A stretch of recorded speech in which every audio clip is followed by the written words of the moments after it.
Welcome to all of you, my dear students. Myself STLA, and now we are going to read about solid state.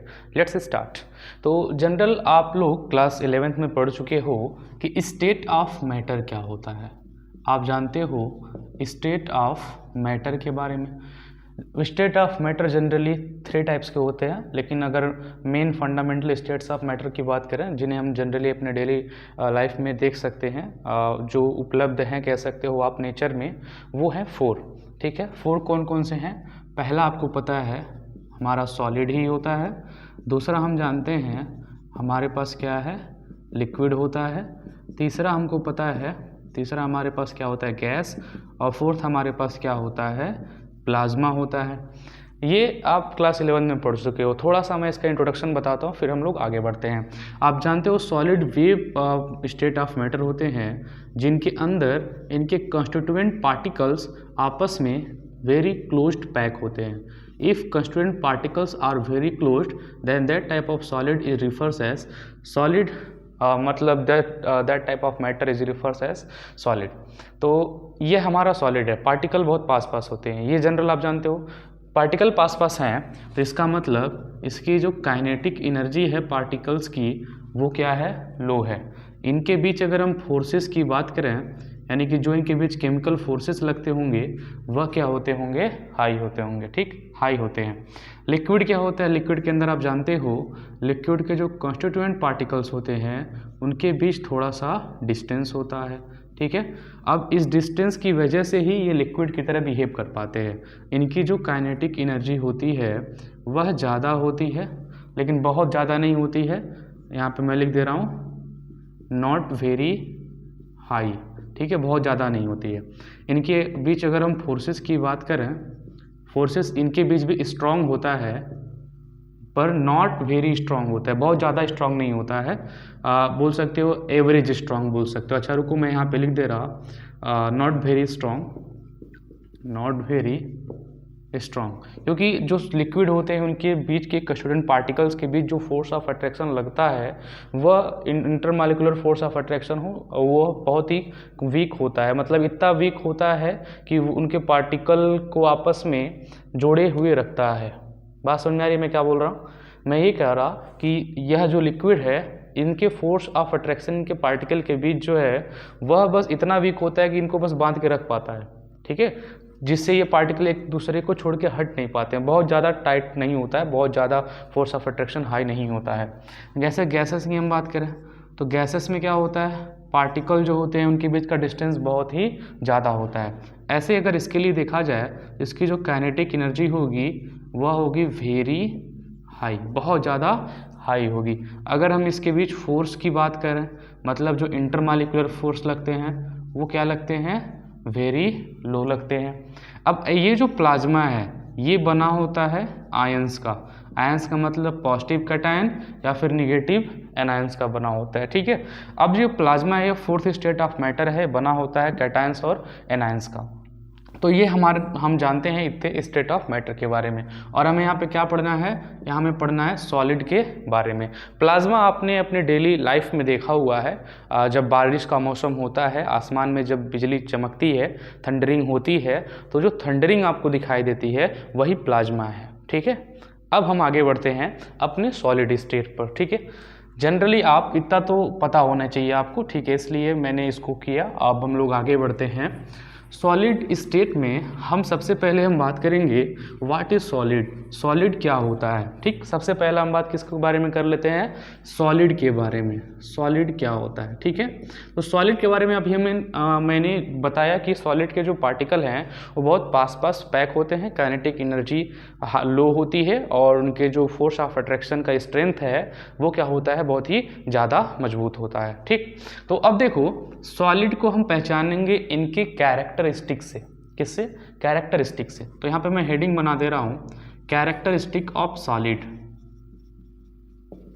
Characteristic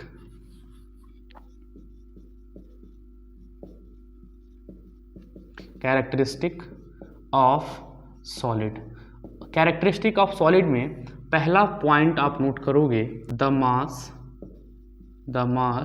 gamma volume and shape mass volume and shape are fixed. इनके जो मास होते हैं, जो volume होते हैं और जो shape होते हैं वो हमेशा क्या होते हैं, फिक्स। सेकेंड पॉइंट ये है कि the intermolecular distance are very short. Intermolecular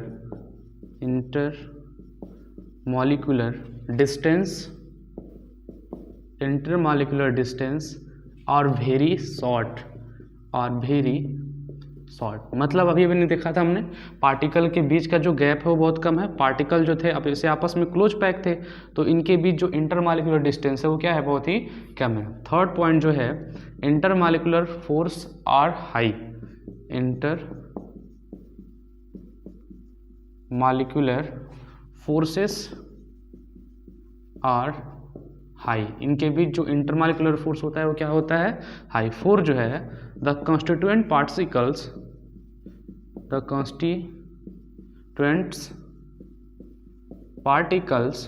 have fixed position and oscillate only about their mean position,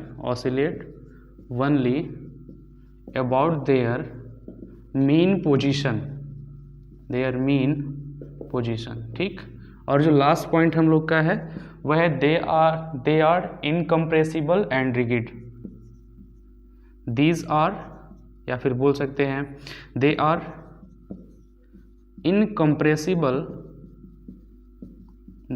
incompressible and rigid.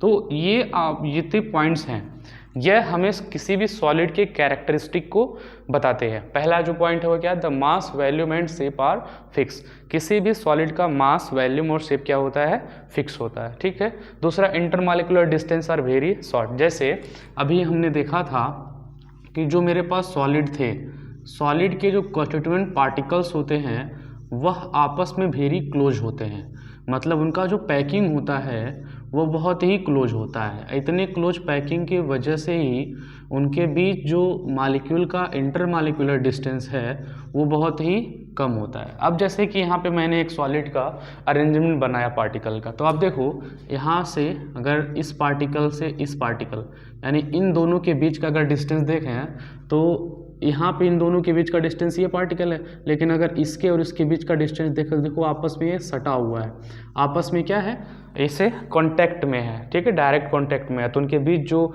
Distance है वो बहुत ही कम है। जैसे कि कहने का मतलब ये जो दो पार्टिकल आपस में टच हैं तो इनके बीच कोई डिस्टेंस नहीं है, there is no very long distance और very short distance between the particles because they are contact with each other, वो अपने साथ कॉन्टैक्ट में है, ठीक है। अगला है इंटरमॉलिक्यूलर फोर्सेस आर हाई, यानी कि पार्टिकल के बीच जो फोर्सेस लग रहे हैं, जो उनको बांध करके रखा हुआ है वह क्या है, हाई है। इंटरमॉलिक्यूलर फोर्सेस क्या हैं, उसके लिए हाई है, ठीक। उसके बाद देखो, the constituent particles have fix position and oscillate only about their mean position, यानी कि ये जो पार्टिकल हैं सॉलिड के वो अपनी जगह पर फिक्स होते हैं, उनका जगह जो है वो अपने आप बदलता नहीं है, ठीक है, लेकिन वो ऑसिलेट करते हैं बिकॉज हमको पता है पार्टिकल्स के पास कुछ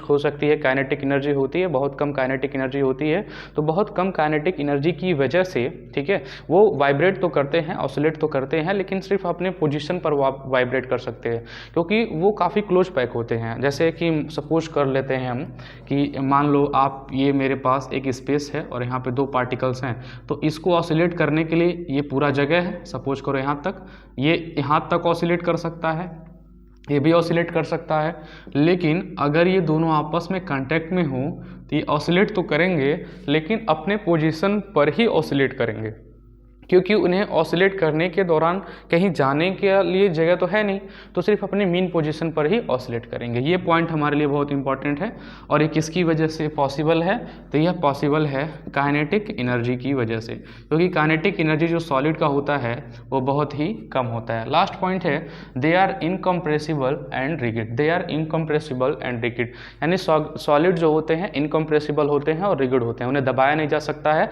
और वे कठोर होते हैं। तो माय डियर स्टूडेंट, इसका आप एक स्क्रीनशॉट ले लो, फिर हम लोग आगे बढ़ते हैं। अगला जो हमारा टॉपिक है वो है क्लासिफिकेशन ऑफ सॉलिड। हो गया, ठीक, मैं इरेज करता हूँ। नेक्स्ट पॉइंट आप बनाएंगे क्लासिफिकेशन ऑफ सॉलिड। देखो क्लासिफाई सॉलिड को किया गया तो इस बेसिस पर किया गया कि उनके जो कॉन्स्टिट्यूएंट पार्टिकल्स हैं उनका अरेंजमेंट कैसा है, ठीक है। On the basis of arrangement of constituent particles solid are classify as two, one is crystalline solid, second as amorphous solid. यानी कि सेकेंड हम लोग देखेंगे क्लासिफिकेशन ऑफ सॉलिड।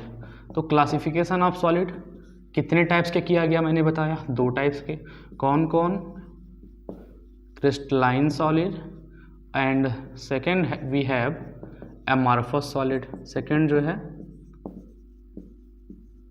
सेकेंड हमारे पास है एमॉर्फस सॉलिड, ठीक है। Amorphous solid 2 types. ये किसके हिसाब से क्लासिफाई किया गया? तो अरेंजमेंट ऑफ पार्टिकल के हिसाब से। मैं यहाँ पे लिख दे रहा हूँ अरेंजमेंट ऑफ पार्टिकल, समझ में आएगा? अरेंजमेंट ऑफ पार्टिकल, यानी कि पार्टिकल का अरेंजमेंट कैसा है सॉलिड में, उसके हिसाब से सॉलिड को 2 पार्ट में क्लासिफाई किया गया। वन हमारे पास है क्रिस्टलाइन सॉलिड, दूसरा हमारे पास है एमॉर्फस सॉलिड। एमॉर्फस जो है एक ग्रीक वर्ड है, एमॉर्फस जो है यह ग्रीक वर्ड है और इसका जो मीनिंग होता है, इसका जो मीनिंग होता है वो होता है नो फॉर्म। इसका मीनिंग क्या होता है? No form. क्रिस्टलाइन, ठीक है, क्रिस्टलाइन मतलब ये हुआ वो जो सॉलिड है वह क्रिस्टल स्ट्रक्चर में ही पाया जाता है, छोटे छोटे यूनिट से मिलकर के बना हुआ होता है, उसे हम लोग क्रिस्टलाइन सॉलिड कहते हैं। और जो मेरा एमॉर्फस सॉलिड होता है, एमॉर्फस एक ग्रीक वर्ड है जिसका मतलब क्या होता है? No form. जिसका मतलब क्या होता है? No form. तो क्या ये दोनों चीज़ें आपको याद हो गई? How many types of solid on the basis of classification? On the basis of classification of solid, there are 2 types of solid. One is that crystalline solid and second we have amorphous solid. इन्हें classify किया गया किसके हिसाब से? Arrangement of particle के हिसाब से, ठीक। तो ये मेरे पास रहा। तो सर इसको पहचानेंगे कैसे कि कौन हमारे पास क्रिस्टलाइन है और कौन हमारे पास एमॉर्फस है, ठीक है। वैसे देखो जो मेरे पास क्रिस्टलाइन सॉलिड होता है इसका ज्योमेट्रिकल शेप फिक्स होता है, यानी कि पार्टिकल्स का जो अरेंजमेंट है उनका जो ज्योमेट्री है वो फिक्स होता है और इनका जो है ये इरेगुलर शेप में होते हैं, ठीक है। तो चलो हम सभी मिल करके इन दोनों के बीच का डिफरेंस गेट करते हैं कि इन दोनों के बीच का डिफरेंस क्या है और ये पता चलेगा इन्हें क्लासीफाई करके, मतलब इसका प्रॉपर्टी एक तरफ लिख देते हैं, इसका प्रॉपर्टी एक तरफ लिख देते हैं और तब हमें एग्जैक्ट दोनों का एक साथ समझ में आएगा कि इन दोनों के बीच में डिफरेंस क्या है, आखिर ये क्रिस्टलाइन क्या चीज़ है और एमॉर्फस क्लास चीज़ है। तो ये मैं इरेज करूँ आप बस इतना याद रखो, classification of solid 2 types on the basis of arrangement of particle, crystalline solid and amorphous solid, ठीक। तो नेक्स्ट हम लोग हेडिंग बना लेंगे difference between amorphous and crystalline solid. Heading बना लो आप, डिफरेंस बिटवीन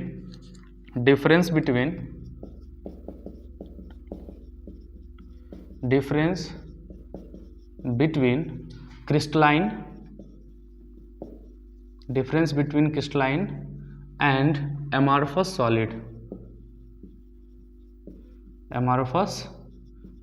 ठीक। एक काम करते हैं, इधर हम लिखते हैं क्रिस्टलाइन सॉलिड का, क्रिस्टलाइन सॉलिड की प्रॉपर्टी, और इधर हम लोग लिखते हैं एमॉर्फस की, एमॉर्फस सॉलिड, ठीक है। चलिए अब इसके अंदर पहला जो पॉइंट है, ठीक है, इसके अंदर जो पहला पॉइंट है हम लोग लेके चलते हैं शेप के लिए। पहला जो है शेप हम लोग देखते हैं। क्रिस्टलाइन सॉलिड का शेप क्या होता है? इसका फिक्स ज्योमेट्रिकल शेप होता है, इसका फिक्स ज्योमेट्रिकल शेप होता है, ठीक है। और डियर स्टूडेंट इसका जो होता है वो इर्रेगुलर शेप होता है, इसका जो होता है इर्रेगुलर शेप होता है। किसकी मैं बात कर रहा हूँ? तो पार्टिकल के अरेंजमेंट की बात कर रहा हूँ। इनके जो पार्टिकल के अरेंजमेंट हैं, ठीक है, वह इसका फिक्स होता है और उसका क्या होता है? इर्रेगुलर होता है, ठीक। दूसरा हम लोग बात कर लेते हैं, दूसरा जो हमारे पास है वह है मेल्टिंग पॉइंट, ठीक है। यह मेल्ट होता है at a characteristic temperature, melt at a sharp temperature या फिर melt at a characteristic temperature, melt at a characteristic temperature, ठीक है। और ये मेल्ट होता है at a long range of temperature, melt at a long range of temperature, long range of temperature, ठीक है, लॉन्ग रेंज ऑफ टेम्परेचर। तीसरा जो हम लोग इसके अंदर पॉइंट देखेंगे वो देख लेते हैं नेचर। इसका नेचर क्या है? यह जो होता है ट्रू सॉलिड होता है, इसे बोलते हैं ट्रू सॉलिड, और इसे बोलते हैं स्यूडो सॉलिड या फिर सुपर कोल्ड लिक्विड। इसे बोलते हैं स्यूडो सॉलिड या फिर यह सुपर कोल्ड लिक्विड, यह सुपर कोल्ड लिक्विड, ठीक है। अब थोड़ा इसके बारे में हम लोग बात कर लेते हैं, फिर मैं आगे बढ़ता हूँ। पहला जो मैंने लिखा फिक्स ज्योमेट्रिकल शेप। इसका मतलब क्या है कि इनके जो कंस्टिट्यूएंट पार्टिकल्स हैं जिनसे ये बना है, जो इनके यूनिट हैं, उनका जो ज्योमेट्री होता है वो फिक्स होता है, और ये जनरली मेड जो बने हुए होते हैं ये स्मॉलेस्ट यूनिट के बने होते हैं, ठीक है ना। छोटे छोटे यूनिट आपस में रिपीट करके पूरा का पूरा ज्योमेट्री क्रिएट करते हैं। तो इनका जो कंस्टिट्यूएंट पार्टिकल की जो ज्योमेट्री होती है, शेप होता है, वो फिक्स होता है। इनका क्या होता है? इरेगुलर होता है। दूसरा मेल्टिंग पॉइंट की बात करें तो melt at a characteristic temperature, यानी कि इनका एक फिक्स टेम्परेचर होता है जिसके ऊपर जाकर वह पिघल सकते हैं, मेल्ट हो सकते हैं। लेकिन इनका कोई एक कैरेक्टरिस्टिक टेम्परेचर नहीं होता है, ये लॉन्ग रेंज ऑफ टेम्परेचर में पिघलते हैं। एक छोटा सा एग्जांपल दे रहा हूँ, जैसे कि मान लो आपके पास लोहा है, फेरस है, तो फेरस को यदि हम गर्म करते हैं तो वह एक कैरेक्टरिस्टिक टेम्परेचर पर जाने के बाद भी पिघलेगा। ऐसे नहीं है कि आपने उसको गैस के ऊपर रखा और पिघलना शुरू हो गया। लेकिन वहीं पर आप सपोज करो आपके पास प्लास्टिक है, तो प्लास्टिक को अगर आप गैस के ऊपर रखोगे तो रखते ही प्लास्टिक पिघलना शुरू कर देगा, ठीक है। यानी कि लॉन्ग रेंज तक वो पिघलता रहेगा प्लास्टिक। तो दोनों में बस ये डिफरेंस है। नेचर की बात करें तो इसे ट्रू सॉलिड कहते हैं, इसे स्यूडो सॉलिड या फिर सुपर कोल्ड लिक्विड कहते हैं। इसे ट्रू सॉलिड क्यों कहते हैं कि इसे कहा, हिंदी में यदि मैं बताऊं इसको, तो इसे वास्तविक ठोस कहते हैं और ये आभासी। ऐसा क्या है इनमें कि जिससे इसे हम वास्तविक कहते हैं और इसे हम आभासी कहते हैं, स्यूडो सॉलिड या फिर सुपर कोल्ड लिक्विड कहते हैं। एक चीज़ देखो, कोई भी अगर मेटल का सॉलिड है, ठीक है, तो जो मेटल का सॉलिड होगा, ठीक, वह मेटल के सॉलिड के पास उसके हर एक प्रॉपर्टी में खुद का कैरेक्टरिस्टिक है। मेल्टिंग पॉइंट में, ज्योमेट्री में, हर एक प्रॉपर्टी में वो उसका फिक्स खुद का एक प्रॉपर्टी है। लेकिन यहाँ पे जो हमारे पास एमॉर्फस सॉलिड है, इनकी खुद की सारी प्रॉपर्टियाँ तो फिक्स है ही नहीं, ठीक है। जैसे कि अभी मेल्टिंग पॉइंट की हमने बात की, तो हमारे पास ये क्रिस्टलाइन था, इसका मेल्टिंग पॉइंट कैरेक्टरिस्टिक था, शार्प मेल्टिंग पॉइंट था, फिक्स था, लेकिन इसका तो नहीं था, ठीक है। अब जिसकी प्रॉपर्टी फिक्स है वही तो असली सॉलिड है, यानी कि जिसकी प्रॉपर्टी फिक्स रहे, मतलब ये इसकी प्रॉपर्टी है, इसमें कोई डिस्टर्बेंस नहीं होना है, उसे ही तो हम ट्रू सॉलिड बोलेंगे, उसे ही तो हम सत्य सॉलिड बोलेंगे, उसे ही तो वास्तविक ठोस बोलेंगे। तो वही हमारे पास क्या होता है? वास्तविक सॉलिड होता है, क्रिस्टलाइन सॉलिड होता है, ठीक है। इसे हम ट्रू सॉलिड बोलते हैं। एमॉर्फस को हम स्यूडो सॉलिड इसलिए बोलते हैं क्योंकि ये बिहेव, दिखता तो सॉलिड के जैसा है, बिहेव भी सॉलिड के जैसा करता है, लेकिन इसकी कुछ प्रॉपर्टी सॉलिड के जैसे नहीं होती है, ठीक है। अब इसे सुपर कोल्ड लिक्विड भी कहते हैं। तो सर इसे सुपर कोल्ड लिक्विड क्यों कहते हैं? आपको पता होगा, because amorphous solids have tendency to flow. We have example of glass, मतलब अगर मान लो ग्लास शीशा जो है, मान लो अगर काफ़ी पुराना शीशा है, अगर किसी घर के दरवाजे पर लगा हुआ है, तो आप देखोगे कि सैकड़ों सालों बाद, ठीक है, वह जो शीशा है ऊपर से पतला और नीचे से मोटा हो जाता है। अब ऐसा कैसे? सपोज करो आपने शीशे का इतना पतला सीट लिया और इसका आपने दरवाज़ा बनाया, ठीक है, तो वो हमेशा तो उतना ही होना चाहिए। अगर ट्रू सॉलिड है तो हर जगह वो इतना ही पतला होना चाहिए, लेकिन काफ़ी लंबे समय बाद पता चलता है कि ऊपर का पतला हो गया और नीचे का मोटा हो गया। इसका मतलब वह ऊपर से नीचे की तरफ फ्लो कर रहा है, ऊपर से नीचे की तरफ फ्लो कर रहा है। अगर वह ऊपर से नीचे की तरफ फ्लो नहीं करता तो बताओ क्या ऊपर से आते समय नीचे वो मोटा हो पाता? नहीं। जैसे कि पानी होता है, आप ऊपर से गिराते हो तो नीचे आता है ना, फ्लो करता है ना, ऐसे वो सॉलिड जो है, ग्लास जो है, वो फ्लो करता है। Solid glass have tendency to flow, वो फ्लो करता है, इसलिए नीचे मोटा हो जाता है, इसलिए हम उसे क्या बोलते हैं? सुपर कोल्ड लिक्विड बोलते हैं। ये 3 पॉइंट्स आप नोटिस कर लो, फिर मैं इसके बाद आगे बढ़ता हूँ, फिर इसके बाद मैं इरेज करता हूँ, या किसका एक स्क्रीनशॉट ले लो आप, फिर हम आगे बढ़ते हैं, ठीक है। स्क्रीनशॉट ले लीजिए, फिर हम लोग आगे बढ़ते हैं। चलिए, ले लिया, 3 नंबर तक हुआ था, इसके बाद हम लोग 4th नंबर पे चलते हैं, ठीक, वेरी गुड। ऐसे ही आप अपना कंसंट्रेशन बनाए रखिए और बिल्कुल अच्छे से हम लोग पढ़ते रहेंगे और एक एक टॉपिक को बहुत अच्छे से समझेंगे, बहुत आराम से धीरे धीरे समझेंगे, ठीक है। चलिए, अब यहाँ पे जो 4th नंबर है वह है क्लीवेज प्रॉपर्टी, क्लीवेज प्रॉपर्टी, ठीक है। आपसे मैं एक सवाल करता हूँ कि अगर लोहा है तो लोहे को अगर हम काटें तो कैसा कटेगा? कटता है तो प्लेन सरफेस दिखाई देता है, cut with plane surface, plane and soft surface. यहाँ पे मैं लिख दे रहा हूँ cut with plane and soft surface with regular cut, with regular cut.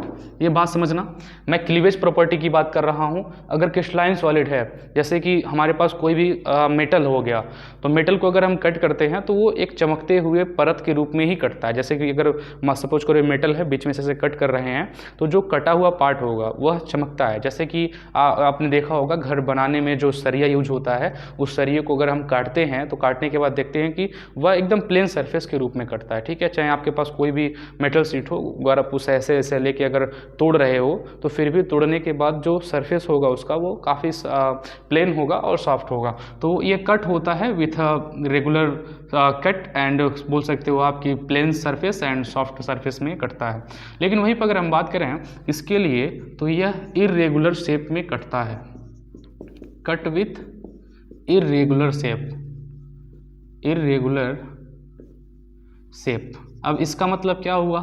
Suppose करो कि आपके पास कोई ऐसा सबस्टेंस है जो एमार्फस है, जैसे कि मतलब हो गया कि प्लास्टिक सपोज कर लेते हैं।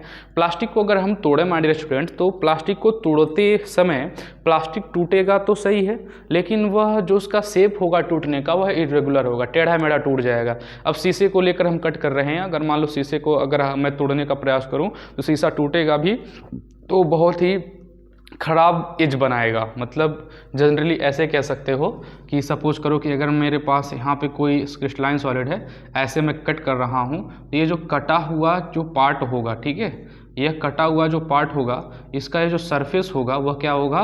प्लेन होगा। यह जो सरफेस यहाँ पे दिख रहा है यह वाला, ये क्या होगा? प्लेन होगा। लेकिन अगर मैं बात करूँ इसके लिए, अगर मैं इसे कट करता हूँ, इसका जो कटा हुआ पार्ट होगा वह प्लेन ना हो करके वह मेरे पास इरेगुलर होगा, कुछ ऐसा कटेगा। ठीक है, दोनों में थोड़ा डिफरेंस आप देख लो। इसे आप कट करोगे तो प्लेन कटेगा, इसे हम कट करेंगे तो ऐसे इरेगुलर कट में वो टूटेगा। ठीक है, तो ये इन दोनों में क्या है? डिफरेंस है। ठीक, इसका भी आप एक स्क्रीनशॉट ले लो, फिर हम आगे बढ़ते हैं। ले लिया स्क्रीनशॉट? ठीक, आगे बढ़ते हैं। 5th नंबर जो हमारे पास है वह है कि एनाइसोट्रोपी। अगला है हमारे पास एनाइसोट्रोपी, एनाइसोट्रोपी। हेडिंग बना लो गया 5th नंबर।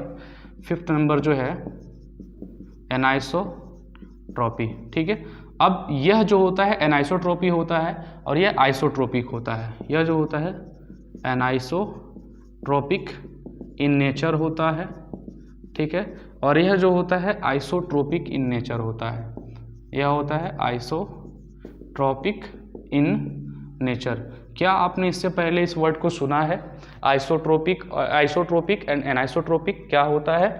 देखो, एक छोटा सा मैं आपके पास एक्सपेरिमेंट कर रहा हूँ आपके साथ। मेरे पास यहाँ पे एक दो सामान है। एक माचिस था मेरे पास, हाँ ये मेरे पास एक माचिस है और मेरे पास यहाँ पे मार्कर है। थोड़ा सा अटेंशन आप मेरी तरफ दोगे। देखो ये जो माचिस है, ठीक है, माचिस ये दिख रहा है, माचिस देखो मैंने आपकी तरफ रखा हुआ है, तो आप अभी जो देख पा रहे होगे माचिस का जो हिस्सा वो ये वाला होगा। ठीक है, मैं जो देख पा रहा हूँ वो मेरे सामने यानी ये वाला है। लेकिन अगर कोई इधर से देखे तो वो उसे ये वाला दिखेगा, इधर से कोई देखे तो ये वाला दिखेगा।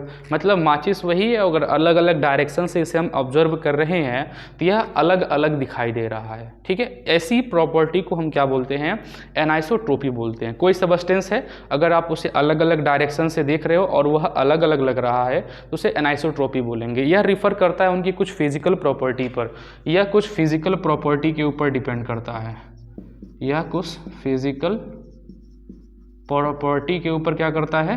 डिपेंड करता है। जैसे कि थर्मल कंडक्टिविटी, थर्मल कंडक्टिविटी, ठीक है, electrical conductivity, electrical conductivity, resistance, resistance, ठीक है, आप बोल सकते हो रिफ्रैक्टिव इंडेक्स, रिफ्रैक्टिव इंडेक्स, तो यह इन सब चीज़ों का अगर हम ऑब्जर्वेशन करें किसी भी क्रिस्टलाइन के लिए तो अलग अलग डायरेक्शन से अलग अलग होगा। बात समझ आ रही है? अगर मान लो कि मेरे पास ये कोई एक मेटल का वायर होता, वो मेटल के वायर को अगर मैं यहाँ से और यहाँ से जोड़ देता, ठीक है, इलेक्ट्रिक सप्लाई से, तो इसका जो रेजिस्टेंस होता है वो ज़्यादा होता। क्यों? क्योंकि आपको पता है कि सॉलिड कोई भी मतलब वायर अगर कोई भी हो, अगर उसका लेंथ ज़्यादा है तो उसका रेजिस्टेंस भी क्या होता है? ज़्यादा होता है। ठीक है, अगर मैं यहाँ से कनेक्शन न दे करके यहाँ से कनेक्शन दूँ तो दोनों वायर, मतलब यहाँ पे देखो मेरे दोनों हाथ हैं, इनके बीच का जो डिस्टेंस है वो गैप है, कम हो गया। तो यहाँ पर इसका रेजिस्टेंस कम है, अगर यहाँ एक्सेलरेटर रेजिस्टेंस ज़्यादा है, यानी कि मेरे पास तो मेटल शीट वही है लेकिन रेजिस्टेंस अलग अलग डायरेक्शन से अलग अलग है। ऐसे ही सपोज करो कि हमारे पास कोई एक ऐसा मेटल शीट हो जो चमकता हुआ दिखाई दे रहा हो। तो सपोज करो कि यहाँ पे मैंने मेटल शीट रखा है, मैं इधर से देख रहा हूँ, इधर से कोई एक और देख रहा है, सामने से आप देख रहे हो, इधर से कोई और देख रहा है। तो ये जो चमकेगा अगर, तो हमको कुछ इसका चमक अलग दिखाई देगा, इधर वाले को अलग दिखाई देगा, इधर आप जो बैठे हो आपको अलग दिखाई देगा, इधर से अलग दिखाई देगा। ये जनरली होता है, आप इसको जनरली फील करके प्रैक्टिकली देख सकते हो। ठीक है, तो यह इसके एनाइसोट्रोपिक प्रॉपर्टी को शो करता है। अब इसका आइसोट्रोपिक इन नेचर क्या है कि यह अलग अलग डायरेक्शन से देखने पर यह क्या होता है? सेम होता है। कैसे सर, कैसे? देखो यहाँ पे सपोज करो मेरे पास ये मेरे पास एक, मैं जनरल इसका समझा रहा हूँ कि होता क्या है आइसोट्रोपी और अनाइसोट्रोपी। ये मेरे पास जो यहाँ पे ये मेरा इंक का जो बॉटल दिख रहा है गोल है, अगर मैं इसे रोटेट करूँ तो ईच डायरेक्शन में ये गोल ही है। तो अगर हम लोग इसे अलग अलग डायरेक्शन से ऑब्जर्व करें तो हमें लगभग ये सेम दिखाई देगा। ठीक है, क्योंकि इसके अंदर कोई इरेगुलरिटीज़ नहीं है। ठीक है, इसका डेविएशन भी हमें ज़्यादा नहीं देखने को मिलेगा। तो यहाँ पे यह आइसोट्रोपिक इन नेचर को शो करता है। ठीक है, एक छोटा सा मैं फिगर बना रहा हूँ एनाइसोट्रोपी को दिखाने के लिए। ठीक है, ये मैं यहाँ पे बना देता हूँ। सपोज कर लेते हैं ये मेरे पास पार्टिकल्स हैं, ये मेरे पास पार्टिकल्स हैं 1 2 3 4, इधर भी कर देता हूँ 1 2 3 4 5 5 5, और यहाँ पे इनके बीच में इनके और कुछ पार्टिकल्स डाल देते हैं, इनके कुछ कंस्टिट्यूएंट पार्टिकल्स। ठीक है, अब इन्हें मैं दो साइड से कट करके देखूंगा। तो इन्हें जब हम दो साइड से कट करेंगे तो हमें ये कुछ इरेगुलर सा दिखाई देगा अलग अलग डायरेक्शन से। ठीक है, सपोज करो कि मैं एक यहाँ से कट कर रहा हूँ, इसका मैं नाम दे देता हूँ। ठीक है, यहाँ से जो मैंने कट किया ए और यहाँ से नाम क्या दे दिया बी। अब यहाँ से एक और मैं कट कर रहा हूँ, यहाँ से कट कर देते हैं, लो यहाँ से यहाँ से यहाँ से, ये लो मैं यहाँ से एक और कट कर दिया, इसका नाम दे देते हैं बी, ए बी हो गया था, इसका नाम सी और इसका नाम दे देते हैं डी। तो अभी देखो यहाँ पे जो मेरे पास कंस्टिट्यूएंट पार्टिकल्स हैं, यहाँ पे अगर इस डायरेक्शन से मैं देख रहा हूँ तो इधर नंबर ऑफ पार्टिकल कम है, इधर नंबर ऑफ पार्टिकल ज़्यादा हैं। अगर मैं इस डायरेक्शन से कट कर रहा हूँ तो इधर वाले ज़्यादा हैं, इधर वाले कम हैं। यानी कि हमारे पास अरेंजमेंट पार्टिकल्स का वही है, लेकिन अलग अलग डायरेक्शन से ऑब्जर्व करने पर उनके जो स्ट्रक्चरल यूनिट्स हैं वो अलग लग रहे हैं। और जब उनके स्ट्रक्चरल यूनिट्स अलग लगेंगे तो उनकी जो प्रॉपर्टी होगी वो भी क्या लगेगी? अलग लगेगी। तो इसका आप एक स्क्रीनशॉट ले लो फिर से, और मैं फिर से आगे बढ़ता हूँ। ठीक है, स्क्रीनशॉट आप ले लो, फिर हम लोग आगे बढ़ते हैं। ठीक है, लास्ट हमारा बचा है order in arrangement of constituent particles. ठीक, ये हो गया आपका। ठीक, अब 6 नंबर हेडिंग डालो, order of arrangement of constituent particles. Last है इसका order of arrangement 6, order of arrangement of constituent particles।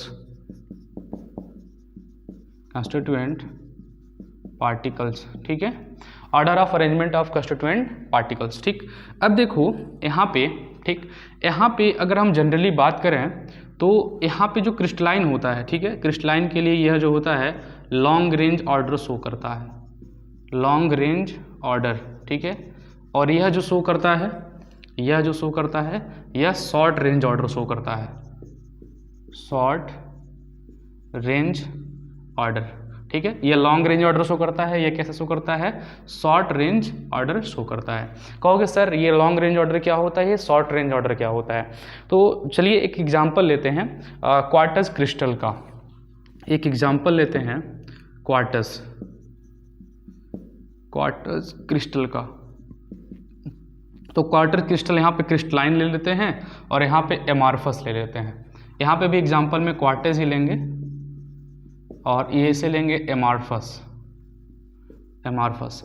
एक मैं सवाल आपसे करता हूँ कि आप क्या क्वार्टज क्रिस्टल के बारे में जानते हो। अगर आपने क्वार्टज क्रिस्टल का नाम नहीं सुना इससे पहले, तो अगर आपके पास वॉच होगा, पहले जो घड़ी आती थी जिसके अंदर सुइयाँ होती हैं मिनट, घंटे और सेकंड वाली, तो मैक्सिमम सुइयों के बीच में लिखा रहता है क्वार्टज। ठीक है। तो क्या आपने कभी ऑब्जर्व किया है वो क्वार्टज क्या होता है। वह जो क्वार्टज होता है वह एक क्रिस्टल को डिनोट करता है। Quartz is types of crystal. अब उसकी प्रॉपर्टी क्या है कि जैसे मान लो कि मेरे पास यहाँ पे एक क्वार्टज क्रिस्टल में बना रहा एक जनरली फिगर टाइप का, सपोज करो ये मेरे पास एक क्वार्टज क्रिस्टल है। ठीक है। इसकी प्रॉपर्टी क्या है, अगर इसको हम इलेक्ट्रिसिटी सप्लाई से जोड़ दें, यानी कि अगर इसे हम इलेक्ट्रिसिटी सप्लाई दें तो यह 1 सेकेंड में 32,768 बार वाइब्रेट करेगा। 32,768 बार वाइब्रेट करेगा। तो यह इसलिए लगाया जाता है घड़ी के अंदर क्योंकि इससे ही हमारे घड़ी को पता चल पाता है कब 1 सेकंड होना है। जैसे कि अगर यदि कोई आपसे सवाल कर लेता है कि बताइए कि आपकी जो घड़ी है उसको कैसे पता चलता है कि 1 सेकंड कब करना है। जो इलेक्ट्रॉनिक्स घड़ियां हैं उनमें तो डाटा फिक्स कर दिया जाता है जिससे उन्हें पता है कि कब 1 सेकंड होना है। लेकिन जो मैकेनिकल घड़ियां होती थी, जो सुई वाली घड़ियां होती थी, उनके अंदर हम लोग यूज करते थे इसी क्वार्टज क्रिस्टल का। उनके अंदर भी इलेक्ट्रिकल कंपोनेंट्स यूज होते थे, लेकिन उनके अंदर हम लोग क्वार्टज क्रिस्टल मुख्य रूप से उपयोग करते हैं। ठीक है। अभी भी करते हैं, थे हैं और अभी भी करते भी हैं। तो जो क्वार्टज क्रिस्टल की प्रॉपर्टी होती है उसे जब हम इलेक्ट्रिक सप्लाई से हम ऐड करते हैं तो वो 1 सेकेंड में 32,768 यानी कि 32,768 बार वो क्या करता है, वाइब्रेट करता है। और इसके वाइब्रेशन को कैलकुलेट करने के लिए उसके अंदर हम लोग कंपोनेंट्स लगा देते हैं जो उसके वाइब्रेशन को कैलकुलेट करता है। और जैसे ही इलेक्ट्रिक सप्लाई जाने के बाद क्वार्टज क्रिस्टल 32,768 बार हिलता है, वैसे ही 1 सेकेंड हो जाता है। बात समझ में आ रही है। तो यही है, यह दोनों टाइप्स के हो सकते हैं, क्रिस्टलाइन भी है क्वार्टज और एमार्फस भी है। तो यहाँ पे मैं लॉन्ग रेंज ऑर्डर का मतलब बता दे रहा हूँ। लॉन्ग रेंज ऑर्डर का मतलब ये है कि पार्टिकल को हम लंबे डिस्टेंस तक, ठीक है, लंबे डिस्टेंस तक रिपीट करते हुए जा सकते हैं, लंबे डिस्टेंस तक रिपीट करते हुए जा सकते हैं। एग्जाम्पल में सपोज करो घर बन रहा है, ठीक है, और घर को बनाने के लिए हम ईंटों का चुनाव कर रहे हैं, एक के ऊपर एक ईंटें रखते जा रहे हैं। अगर ईंटों को अगर हम रेगुलर पैटर्न में रखें तो वो दीवार कितनी भी बड़ी खड़ी की जा सकती है। लेकिन सपोज करो कि हमने 2 ईंट ठीक रखा, बीच में टेढ़ा ईंटा रख दिया, फिर टेढ़ा ईंटा रख दिया, पत्थर उसी में डाल दिया, फिर ईंट डाल दिया, फिर बनाते जा रहे हैं, तो ये जो दीवार बनेगी ये ज़्यादा लंबा नहीं बन पाएगी, ज़्यादा दूर तक नहीं बढ़ पाएगी, क्योंकि ज़्यादा दूर तक जाएगी तो उनका जो पैटर्न है वो इरेगुलर है, जिससे दीवार गिर जाएगी। लास्ट में मैं क्या बोल रहा, अगर पैटर्न जो है कंस्टिट्यूएंट पार्टिकल्स है उसे हम लॉन्ग रेंज तक रिपीट कर सकते हैं तो उसे हम बोलेंगे लॉन्ग रेंज ऑर्डर, और शॉर्ट रेंज तक रिपीट कर सकते हैं तो शॉर्ट रेंज ऑर्डर, और वह हो जाएगा एमार्फस। एक छोटा सा मैं फिगर बना रहा हूँ, इसे आप सभी बना लेना, ठीक। यह है क्वार्टज क्रिस्टल का, ठीक है, यह जो फिगर है यह मैं बना रहा क्वार्टज क्रिस्टल के लिए। तो फिगर आप देखो, फिगर ड्रॉ करना भी आसान है, फिगर ड्रॉ करना भी सीखना चाहिए, क्योंकि हम लोग केमिस्ट्री के स्टूडेंट्स हैं और हमारे लिए तो ये कलाकारियाँ बहुत ही आवश्यक हैं। क्यों? क्योंकि हम लोग कलाकार हैं, because we are the artist. ठीक है, ये पास में हो गया, इसको थोड़ा बड़ा कर देते हैं, 1 मिनट, ठीक। ये कैसा 1 मिनट, साइज मायने रखता है। आप सभी बताओ कि क्या आपको लगता है केमिस्ट्री इजी या फिर आपको लगता है केमिस्ट्री हार्ड। देखो, एवरीथिंग डिपेंड अपॉन पैशन, सब जो डिपेंड है पैशन के ऊपर डिपेंड है। चलो, यहाँ पे जितने भी कोने हैं वहाँ पर मैं छोटे छोटे पार्टिकल्स को रख देता हूँ, छोटे छोटे पार्टिकल्स को रख देता हूँ, और जितने भी इसके साइज़ हैं, मतलब बोल सकते हो एज हैं, एज पर बड़े बड़े पार्टिकल्स को रख दिया जाएगा। ठीक है, और यह जो स्ट्रक्चर हम लोग बना रहे हैं, ठीक है, यह है क्वार्टज क्रिस्टल का क्रिस्टलाइन फॉर्म। यहाँ पे देखो यह जो पैटर्न है इसे हम काफ़ी लॉन्ग रेंज तक क्या कर सकते हैं, रिपीट कर सकते हैं। इसको मैं और दूर तक बढ़ा सकता हूँ, ठीक है। यहाँ पे देखो, अब यहाँ पे जो इनके एज हैं इसके ऊपर हम लोग बड़े बड़े पार्टिकल्स को रख देते हैं, ठीक है, ये बड़े बड़े पार्टिकल्स। और अभी जो हम लोग स्ट्रक्चर रेडी कर रहे हैं यह है क्वार्टज क्रिस्टल का स्ट्रक्चर, ठीक है, यह है क्वार्टज क्रिस्टल का स्ट्रक्चर, ठीक। इसको आप ऑब्जर्व करो कैसा ये लग रहा है और कैसा ये क्रिस्टल है। इसके रिपीटिंग यूनिट पर आप फोकस करो, इसका यूनिट कैसे रिपीट हो रहा है, ठीक है, कैसे रिपीट हो रहा है। लेकिन अगर हम बात करेंगे एमॉर्फस में, तो एमॉर्फस में ऐसा नहीं है, ठीक है, क्योंकि एमॉर्फस में तो लॉन्ग रेंज ऑर्डर है नहीं, उसके अंदर क्या है, शॉर्ट रेंज ऑर्डर है। और शॉर्ट रेंज ऑर्डर होने की वजह से उनके पैटर्न को हम लॉन्ग डिस्टेंस तक रिपीट नहीं कर सकते, लॉन्ग रेंज तक रिपीट नहीं कर सकते, ठीक है। माय डियर स्टूडेंट, अभी तक हम लोग जितना धीरे धीरे चल रहे हैं, उम्मीद है आप कंसेप्ट को समझ रहे होंगे, ठीक है। वैसे तो मैं इतना धीरे कभी चलता नहीं, मैं मैक्सिमम कोशिश करता हूं कि मैं अपनी स्पीड बरकरार रखूं, लेकिन मैं समझ सकता हूं कि स्पीड में चलने से क्या होता है कि माइंड में चीज़ें जाती नहीं हैं और हम यहाँ पढ़ने आए हैं, इसलिए हम लोग धीरे धीरे चलेंगे। तो अभी ये जो पैटर्न मैंने बनाया माय डियर स्टूडेंट्स, ये क्वार्टज क्रिस्टल का है और ये क्रिस्टलाइन फॉर्म का है, ठीक है। यहाँ पे देखो इस पैटर्न को हम लॉन्ग रेंज तक क्या कर सकते हैं, रिपीट कर सकते हैं। अब लेकिन जनरली यहाँ पे देखो क्या है कि यहाँ पे मतलब कोई भी पैटर्न फिक्स नहीं है, ये टेढ़े मेढ़े अरेंजमेंट इनके बनेंगे, ठीक है। ये कुछ ऐसे में बना दे रहा इरेगुलर सा, ठीक है, ये कुछ इरेगुलर सा मैं बना दे रहा, ठीक, ये कुछ इरेगुलर सा हो गया। तो इसको भी थोड़ा हम सेट कर देते हैं। देखिए जितने भी यहाँ पे कोने हैं यहाँ पे स्मॉलेस्ट पार्टिकल्स को रख देता हूँ और जो बीच बीच में बड़े बड़े पार्टिकल्स को। तो यहाँ पे देखो इनका कोई पैटर्न हमको नज़र नहीं आ रहा, इनका कोई पैटर्न नज़र नहीं आ रहा। क्यों? क्योंकि इनका कोई पैटर्न है ही नहीं, इनका कोई पैटर्न है ही नहीं। पैटर्न इसलिए नहीं है क्योंकि ये लॉन्ग रेंज ऑर्डर शो ही नहीं करते हैं, ये तो शॉर्ट रेंज ऑर्डर शो करते हैं।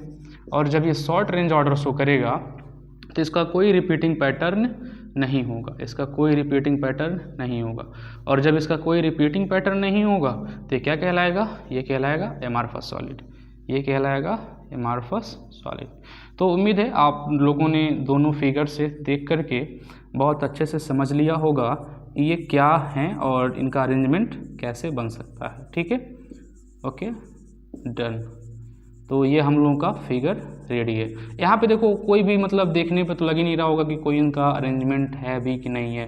कोई अरेंजमेंट नहीं है इनके पास, कोई अरेंजमेंट नहीं है। देखो कोई अरेंजमेंट यहाँ पे नहीं है, इनका तो एक फिक्स रिपीटिंग यूनिट है, इनका नहीं है। इसका कुछ एग्जाम्पल मैं लिख देता हूँ क्रिस्टलाइन सॉलिड के लिए, जैसे कि कॉपर बोल सकते हो, फेरस बोल सकते हो, जिंक बोल सकते हो, ठीक है। ये सब जितने भी मेटल्स हैं आप उसके अंदर ला दो। जनरली नॉन मेटल्स भी आ सकते हैं। इनके अंदर हम लोग जनरली देखो इनके अंदर मैं क्या ले लेता हूँ, जैसे कि मान लो ग्लास हो गया, ठीक है, फाइबर हो गया, ठीक है, या फिर सेलोफेन हो गया, ठीक है। जैसे कि इसके अंदर हम नेफ्थलीन ले सकते हैं और भी चीज़ें ले सकते हैं। कि अभी तो आपको क्लियर हो गया होगा कि क्रिस्टलाइन किसे बोलेंगे और एमॉर्फस किसे बोलेंगे, ठीक है। तो हमारे स्टूडेंट अब अगला जो हम लोग का पार्ट है वो है क्लासिफिकेशन ऑफ क्रिस्टलाइन सॉलिड, ठीक है। हम लोग ये पढ़ने वाले हैं, ये हमारे सिलेबस में नहीं है, एमॉर्फस सॉलिड का क्लासिफिकेशन सिलेबस में नहीं है। तो हम लोग क्लास 12 के सिलेबस के हिसाब से क्रिस्टलाइन सॉलिड का टाइप्स हम लोग देखने जा रहे हैं, ठीक।